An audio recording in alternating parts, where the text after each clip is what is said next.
Good morning. My name is Jennifer Opondo. I'm the Director of Marketing at the Kenya Tourist Board based in Nairobi, Kenya. What are your predictions for travel and tourism trends in Kenya, both 2011 and going forward? Well, let's start with where we are now.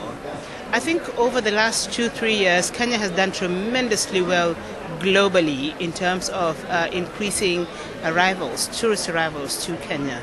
A comparison between last year, 2010 and 2009, we actually had a 15% increase in tourist arrivals globally from Kenya.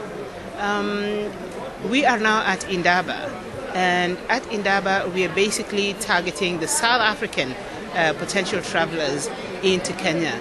And South Africa is one of those markets, the new and emerging markets for Kenya, that is doing extremely well.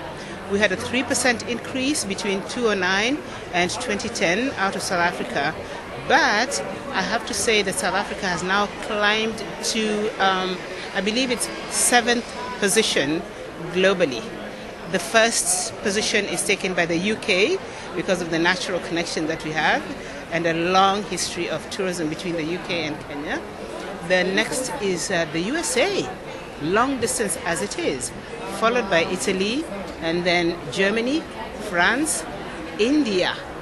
India is at number 6, and South Africa follows at 7th position. And what strategies do you have in place to ensure that tourism is a force for good in Kenya? I think to answer that question, it's very important for me to let you know that tourism is one of the 6 pillars that the Kenya government has identified as those pillars that are going to drive the Kenyan economy towards our Vision 2030. We aim to become a middle-income economy by the year 2030, and tourism is one of those 6 pillars that will drive to Vision 2030. And within tourism, we're looking at tourism because that is one of those sectors. Incidentally, it represents now 12% of our GDP, and it is one of those pillars that can rapidly bring about change in the economic status and the social status of our populations at the grassroots level. So it's very, very, very important for us. Our grassroots people in many rural areas have facilities like infrastructure, communication, roads, electricity and water because of tourism.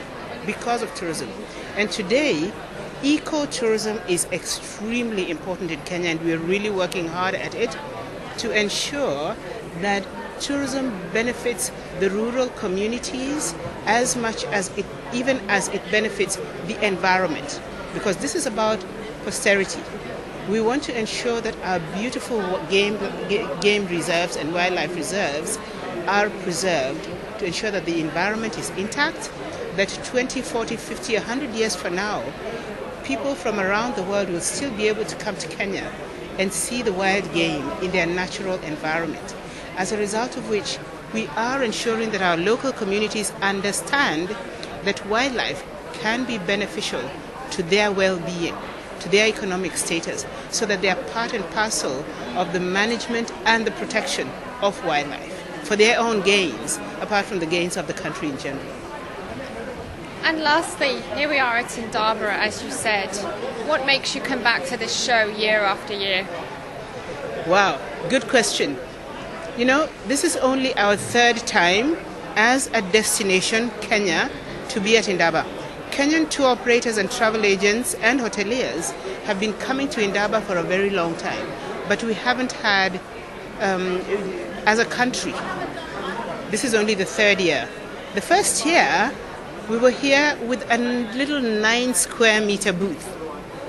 Last year we had 90 square meters, and this year we are proud to say we've grown to 100, and we hope to be able to grow bigger and bigger. Today we actually have 20 trade members from Kenya, tour operators and hoteliers here with us. But the interest in our industry for South Africa is so huge that there is another booth outside of this hall. It's called the ATA booth, and in the ATA booth, almost 80% of the exhibitors there are from Kenya. Yeah, so we want to see a situation where we can all national stand. Thank you very much for talking to Breaking Travel News. Thank you very much for having me. Thank you. That's great.